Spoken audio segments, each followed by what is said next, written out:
Kenneth Berger, welcome to the conversation today. Thanks for having me, John. Appreciate it. It's a real pleasure to be sitting down with you today. You're joining us from San Francisco. I'm south of Salt Lake City in Utah. And today we're going to be talking about the typical mistakes leaders make when trying to drive change or influence others. As we were talking in the pre-interview, this is just something we both are really passionate about, something we think about all the time. And frankly, it's a super common issue. We know that so many change initiatives fail within organizations, or at least they don't have the impact that are intended within organizations. And so well-intentioned leaders often fall short. And there are typical just unnecessary mistakes that are made consistently. There are these pitfalls that people step into that can be avoided. So we're going to talk about this and unpack this together today. As we get started, I wanted to share Kenneth's bio with everybody. Kenneth Berger coaches startup leaders to prevent burnout, take a stand for the life they want, and leave their unique mark on the world at large. After 20 plus years in the tech industry, he's a trusted he's a trusted confidant to startup CEOs, a former founder backed by top investors, and one of communication cornerstone Slack's earliest key hires. He's also seen and felt as the needless pain. He's also seen and felt all the needless pain these companies can create. His mission is to help business leaders minimize their suffering, maximize their impact, and find peace and balance in their lives. These days, he's working on a book titled Ask for What You Want to share his practical techniques for achieving your dreams with the world. I love that. We'll talk more about Ask What You Want throughout the conversation today. But before we dive on into the broader conversation, is there anything you would like to highlight about your background or personal context? No, I mean, I think that covers it. I think part of what brought me from the operating roles into coaching was just because I care so much about the emotional side of these Mm-hmm. experiences, right? That I think it's very easy to get focused on the operational nuts and bolts of how you get things done in a company. And to me, it sort of forgets some of the squishier, more emotional aspects of it. And I think those are often the things that do make us kind of give up on making change or achieving our dreams, even if it's unconsciously. So that's kind of where my passion for this stuff comes from. Yeah, excellent. And I think implicit in what you were just saying is a lot of times we talk about change, driving change in the workplace, driving, big scale change initiatives in our organizations, but it's also in our personal lives. It's at home, it's in our families, it's in our personal careers, but also just in our non-career related, our personal lives. Maybe there's just a new direction we need to be taking altogether. And so having a framework, having a way of thinking about our lives more generally, I think is also super helpful. And it's something I think we're all striving for, like finding a better balance, especially as we move through life. Perhaps when we're younger and we just have boundless energy and we're like ambitious, and maybe when we're in our like early 20s and early 30s, we're just like whatever, gung ho and moving forward. But that fades for most people, and you start to realize there's kind of more to life than that. And Yep. and then but then you wonder, well, what are you going to spend your time and energy doing? And there's so many possibilities. There's endless possibilities. So being able to explore that and discover what's right for you, that's sometimes scary for people, frankly. So, anyways, great context for why you got into this work, and yeah, the why behind it, and really moving into the ask for what you want kind of framing for what you're doing. Okay, so let's start to unpack some of these types of typical mistakes that leaders make, and feel free at any point to start to pull in some of the ask for what you want stuff into this. But yeah, if you were to like lay out, I don't know, a handful, 5 things that you see as those most common types of issues, the most common pitfalls, what would those be? Sure.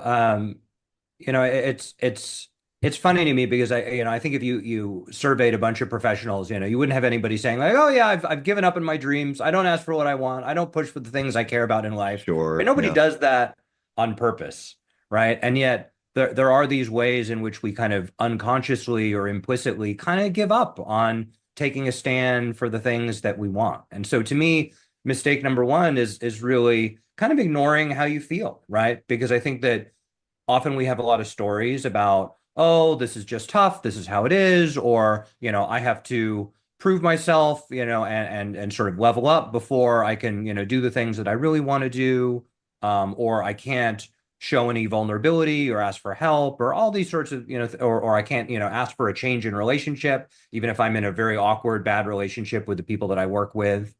And so all these things, we have all these stories about, oh, well, me feeling bad doesn't really matter. It's not a focus. It's not important.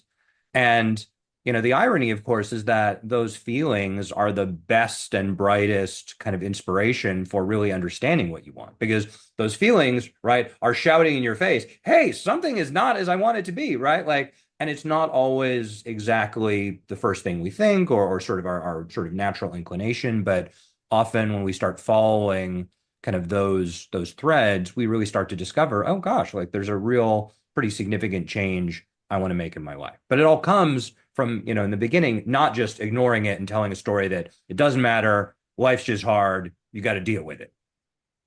Um, Yeah. And I mean, certainly life is hard and we do have to be resilient and we do have to learn to roll with the punches. And, there is an extent to which we have to deal with it. Like, so there is some truth to that, right? But we tell ourselves, I think we tell ourselves the lie that we just endlessly have to deal with it, like we're an abusive relationship or something. And and that's not true, right? Like mhm. we do have choices, we do have options, and we can make changes, career changes. We can get into different roles, even if we stay in the same organization.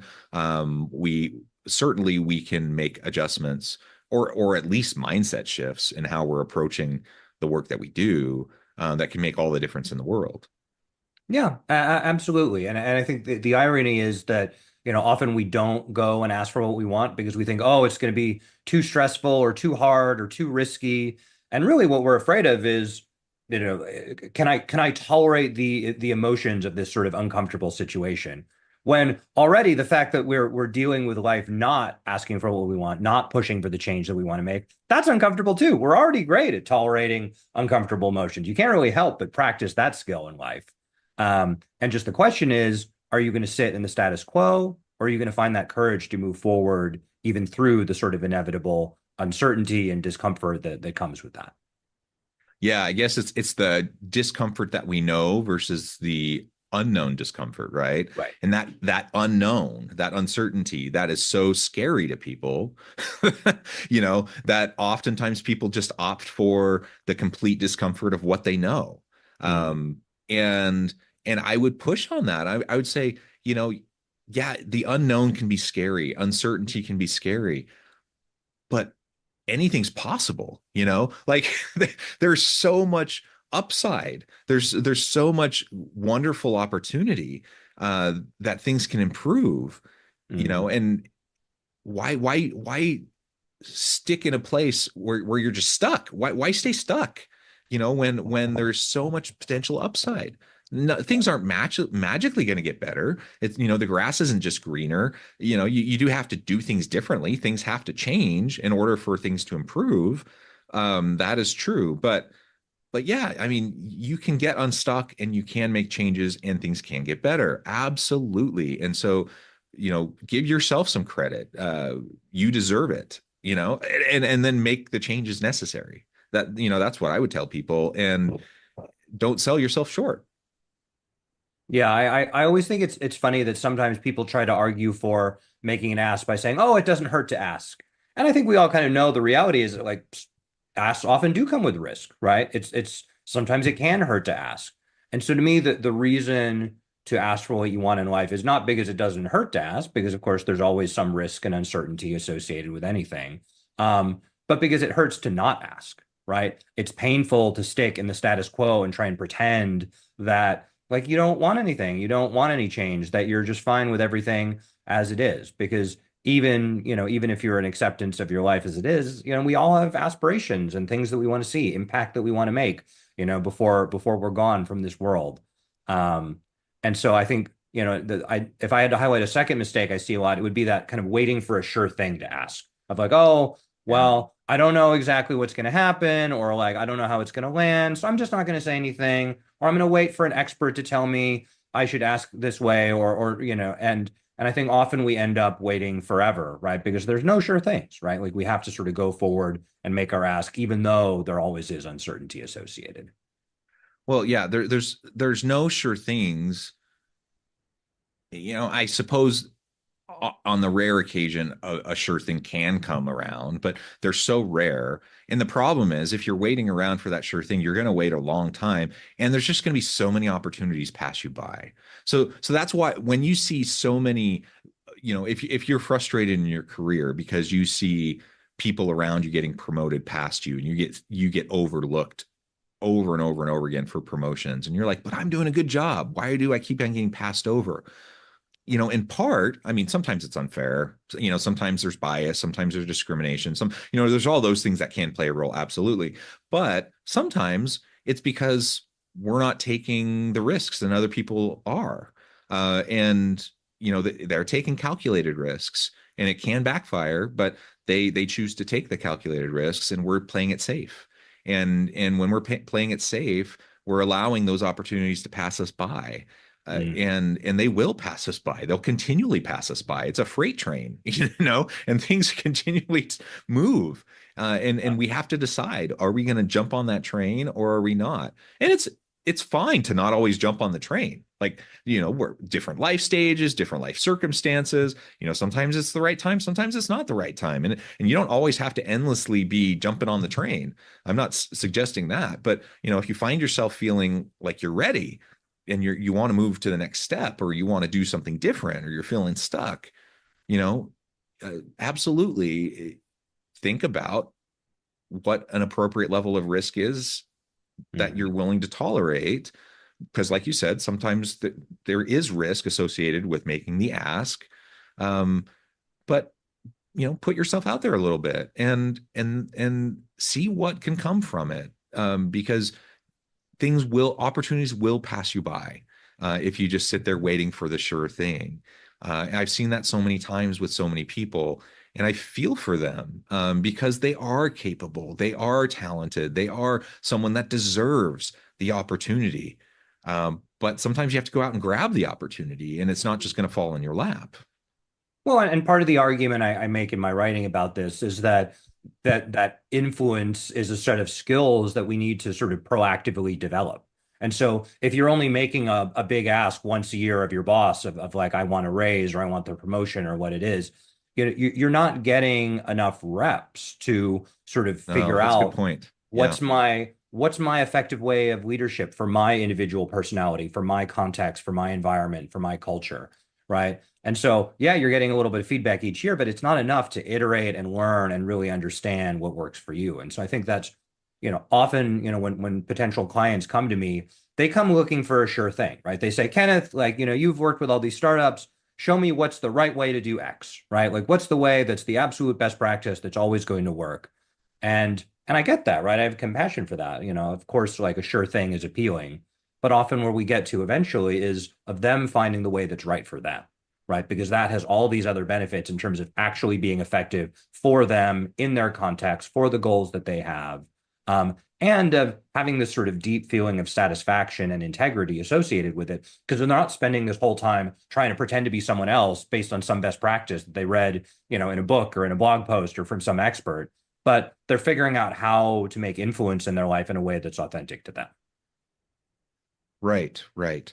And let's talk more about that influence piece, because you're, like you said, you need the reps. Some people are naturally skilled. You just kind of have that, that charisma, or people just kind of hang on every word you say. You just kind of have that natural kind of influence around other people. Unfortunately, I'm not one of those people. Like, it just doesn't naturally come for me. They can be practiced too. Yeah, but it can be practiced. It is a skill you can develop. And I will say also, the vast majority of people are not like that. Like Yeah. it's a super rare thing where someone just kind of exudes it, right? So the vast majority of people, they just work at it. It's a skill that you develop. And we're not talking about manipulation here either. We're talking about genuine influence, where you just in a genuine invulnerable way are able to share of yourself and influence others. But you have to exercise it. You have to get the reps, and you have to practice it, and do it in a way that's authentic to you, because people can tell when it's not, and they can tell when it's fake, and they can, so absolutely, you just have to um, you just have to be comfortable with it, in a way that fits your own personality and your own style. And if you're never engaged in the practice of making the ask, or trying to have that kind of influence, it's always going to be uncomfortable, and it's always going to be awkward, and it's always going to be clumsy, right? So I think that's just a super important lesson. I appreciate you articulating that. Well, and what I find it really interesting is that I think sometimes people get so focused on kind of articulating or making their ask in the right way in order to sort of produce the response they want from other people. And the reality is, mostly the world tells us no, right? When we go out and try to make whatever change, especially if it's big and ambitious, right? Mostly we're going to get no back, right? And so we're going to have to learn from a lot of those no's before we get to a yes. And so if there's any one thing that actually helps with influence and relationship building, what I found is that it's handling the response well. It's not actually Yes. how you make the ask, right? Because of course we're all making asks all the time in our own way, be they sort of more direct or more subtle. And it's the question is, often when people do hear that no or something, something short of a yes anyway, they freak out in one way or the other, right? They get really entitled and get frustrated, or they, feel bad for themselves and kind of shut down and give up. And I think when we normalize no and say, oh, well, yeah, I expect, of course, mostly when I try to make change, the world says no. And that's absolutely fine, and as it should be, and doesn't threaten me, and is actually a good thing because it's a source of opportunity for me to learn from and build a relationship. Because guess what? If I want to influence people, probably I'm going to need to prove that I'm a good collaborator. And part of that is being able to take a no, right? To accept their boundaries, so that they know they can have a sort of respectful kind of negotiation with me. Yeah, yeah. It's a great point. And the no's will come more often than the yeses will come. It's not personal. Like that's something that you need to just remember, because people get defensive, they get yeah, sulky. Like there's all these different reactions that people Yeah. have, and oftentimes it's that reaction that's worse than the actual no, right? Because then you may come across as petty, or you may come across as childish, or you may come across as, there's all these things that it's far worse than just making the ask and getting the no. Mhm. People expect you to ask for stuff. If I'm a manager, I expect my people to come to me and ask for things that I can't always give them, Yep. including a raise or a promotion, or, a particular accommodation, or a particular, time off when I can't do it, or like there's all sorts of things that people are going to ask, and I know I'm not going to be able to give it to them, right? And so it's not a matter of like, not being willing to receive the ask. But what does become very wearing is when people are coming to you all the time and then asking things, and then you try to be civil and cordial and collegial, and then every time it becomes a battle, right? And every time it becomes like this big ordeal. And that is wearing and frustrating. And Totally. to your point, if you can become known as the person that will advocate for yourself, yes, advocate for your people, yes, um, be thoughtful and articulate and have arguments and be willing to be persistent and resilient, and even push, for the things that you need, but do it in a way that's super respectful and civil and thoughtful. people will respect you for it, and you'll earn so much credibility for that, because it's frankly rare, Yeah. to have that. And so that is such a valuable skill to develop. That just the response to it. Totally. I mean, and a lot of this is really around emotional regulation, right? Because, we have all Hmm. these sort of, very deeply, held sort of, evolutionarily driven habits about that drive a lot of the reasons that this feels hard for people, right? Of like we get into fight or flight when we hear no, and it's really hard for us to think straight, right? We think about, wanting to have good relationships with people. And it gets really scary to sort of, try and make an ask of them because we're worried that it's going to hurt the relationship. And of course, historically, having these strong relationships with people is really, really important for safety. And so it takes practice to remind yourself, oh, like it may feel like I'm fighting a tiger in the Zoom meeting, right? When I'm trying to make this edgy ask for me, but I'm actually completely safe, right? Like these people are not going to reject me just because I asked for more resources or whatever it is.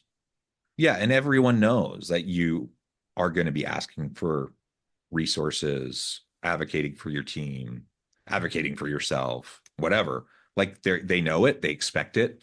A good leader will do those things, right? So you should be, but they also expect you to do it in a thoughtful way that's also acknowledging that everyone else is going to be doing the same thing, and there are scarce resources, and we all have to be team players at the Yeah. same time, right?